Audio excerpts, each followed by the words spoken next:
Tu as reçu la liste des livres que je t'ai donné à lire? Oui, je suis en train de finir le dernier. Quel est le point commun entre tous ces textes? Ils ont tous été écrits par des hommes? Eh ben, t'es possible qu'est-ce que t'en as l'air?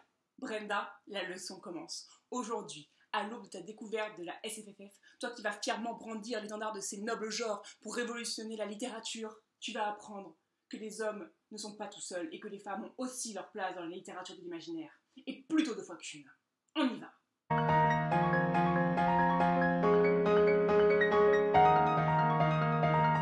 Bonjour à tous! Aujourd'hui, nous allons nous aventurer du côté lumineux de la SF, celui dont on ne parle qu'à mots couverts mais qui a pourtant révolutionné le genre à son époque. Tu es une fille et tu aimes la science-fiction?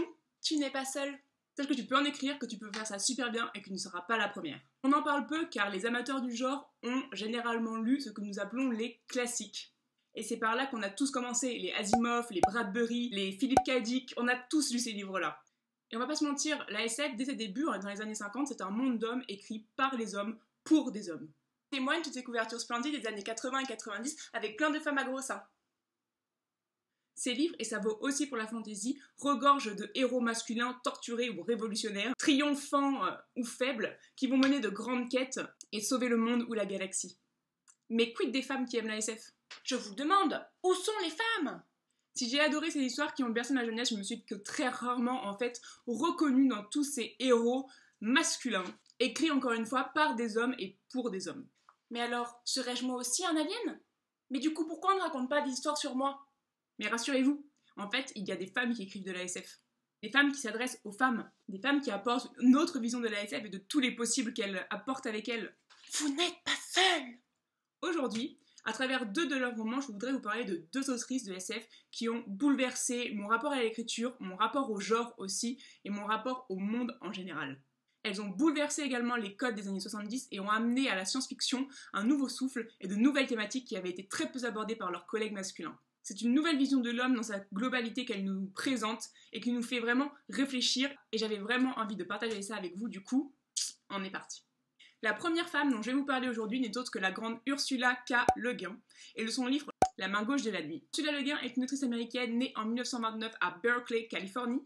Elle est fille d'écrivain et se passionne très vite pour l'écriture elle aussi puisqu'elle propose ses premières nouvelles à l'âge de 11 ans. Puis dans les années 60, elle se met à l'imaginaire et en 1969 sort son premier roman, La main gauche de la nuit, qui a reçu, entre autres, le prix Hugo du meilleur roman et le prix Nebula du meilleur roman. On n'est pas sur du petit prix là. Vous connaissez sans doute indirectement Le Guin à travers l'œuvre de Goro Miyazaki des studios Ghibli qui s'appelle Les Contes de Terre-Mère et qui est inspiré en fait du cycle de Terre-Mère d'Ursula Le Guin qui commence avec Le Sorcier de Terre-Mère que j'ai ici dans une très vieille édition et qui est un chef-d'œuvre de fantasy que je ne peux que vous recommander si vous aimez le genre. Les thèmes qui lui sont chers sont très souvent relatifs aux sciences sociales comme la sociologie ou l'anthropologie. Et par ces histoires, elle aime nous mettre face à nous-mêmes, à nos acquis sociaux, tous ces schémas intégrés qu'on va reproduire sans même s'en rendre compte, nous montrer à quel point ils sont parfois aberrants et en tout cas absolument non normaux par le biais en fait de la création d'univers extraterrestres qui vont reproduire ou non ces schémas pour pouvoir nous les mettre à distance et nous faire voir en fait ce que nous n'avons plus l'habitude de voir, ce que nous ne sommes même plus capables de voir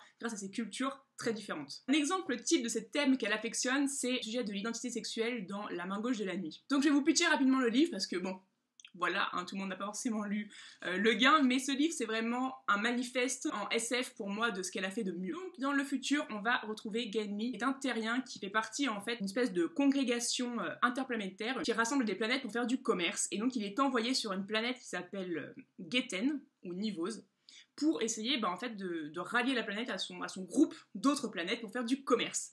Et en fait, cette planète a subi un changement biologique majeur et qui sont les seuls à avoir subi dans la galaxie. Les humains qui vivent sur cette planète, sur Geten, ne sont ni hommes ni femmes. Ils sont asexués la plupart du temps, et une fois par mois, ils ont une poussée d'hormones, et ils vont prendre complètement aléatoirement soit le sexe masculin, soit le sexe féminin. Bien sûr, toute la société va prendre en compte ce changement, et surtout cette absence de différenciation sexuelle au quotidien, ce qui en fait donne des interactions sociales qui sont totalement différentes de celles qu'on a l'habitude de connaître. Genly, lui, va essayer de s'intégrer à cette société, mais c'est presque mission impossible parce qu'il n'arrive pas du tout, lui, avec son genre qui ne change jamais, à comprendre comment ces sociétés-là fonctionnent et interagissent les uns avec les autres. Et de même, pour les habitants de Geten, Genly est une sorte de monstre, parce qu'ils ne comprennent pas qu'il est bloqué dans un seul sexe et ils trouvent ça d'une perversité et d'un malsain totalement absolu. Et c'est très intéressant parce que dans cet ouvrage, Le Guin remet complètement en cause nos acquis sociaux sur le genre, sur la place des hommes et des femmes dans la société, tant dans leur interaction sociale que dans leur existence fondamentale en fait. Du coup, dans un monde où le genre n'existe pas, comment se déroulent les interactions entre les personnes? Quels sont les rapports de pouvoir? Comment se remodèle le modèle social en fait? Et sur quels critères, sur quelle prédominance cela va-t-il se faire puisqu'il ne se fait plus sur le sexe? En mettant face à un monde qui est vraiment le plus étrange possible pour nous, c'est en fait les problèmes de notre propre société qui vont émerger par la discussion de ces personnages qui ne comprennent pas notre façon de fonctionner.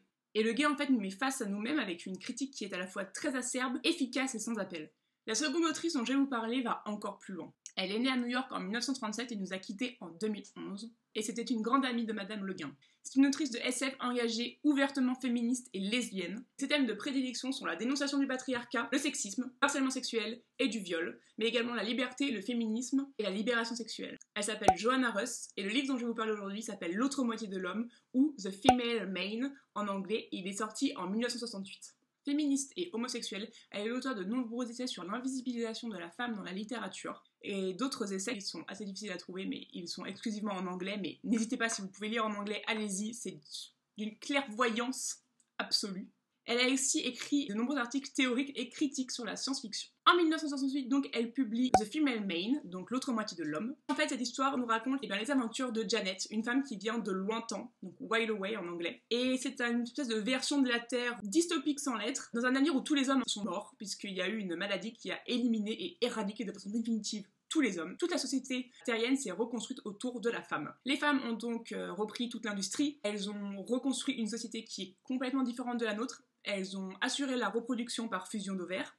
Elles ont également réussi, grâce à la génétique, à réintégrer toutes les espèces disparues. Voilà, rien que ça. Et ont établi des colonies terriennes sur Mars et Ganymède. Gros programme. Janet Evason, donc qui vient de lointain, va voyager dans le passé et rencontrer des femmes de différentes époques, différentes réalités temporelles. Elle va donc rencontrer, entre autres, Janine Dadier, qui est une bibliothécaire en 1969, mais dans un monde où la Grande Dépression aux États-Unis n'aurait jamais pris fin. Elle va aussi également rencontrer Johanna, donc qui est une espèce d'alter ego de l'auteur dans les années 1960, mais actuelle, enfin qu'elle connaît.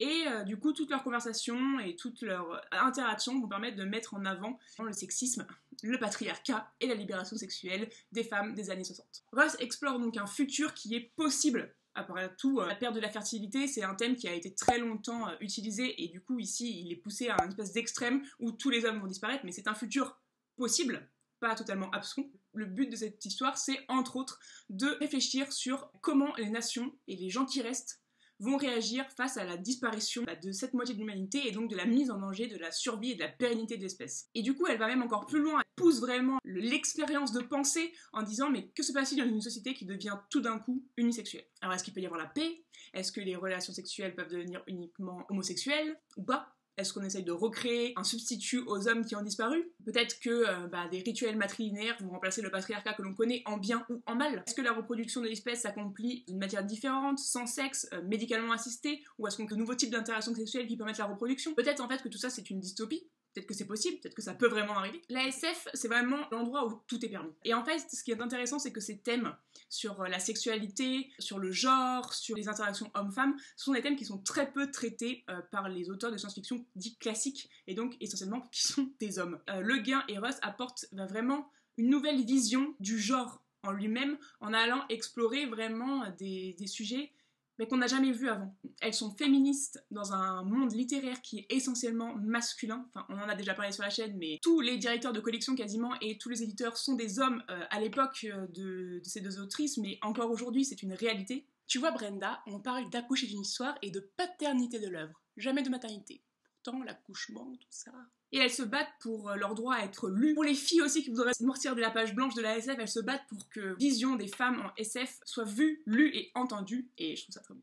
Nous arrivons à la fin de cette vidéo et j'espère qu'elle vous a plu et vous aura aussi donné envie de lire de la SF et de la SF féministe parce que on peut dire que La main gauche de la nuit et L'autre moitié de l'homme sont des livres de SF féministes. On dit souvent que la SF est une histoire d'hommes et on oublie souvent que Frankenstein, qui pour beaucoup de critiques est le premier vrai livre de science-fiction, fut écrit par une femme de 21 ans nommée Mary Shelley. Sur ce, je vous embrasse très fort et je vous dis à très vite dans une prochaine vidéo.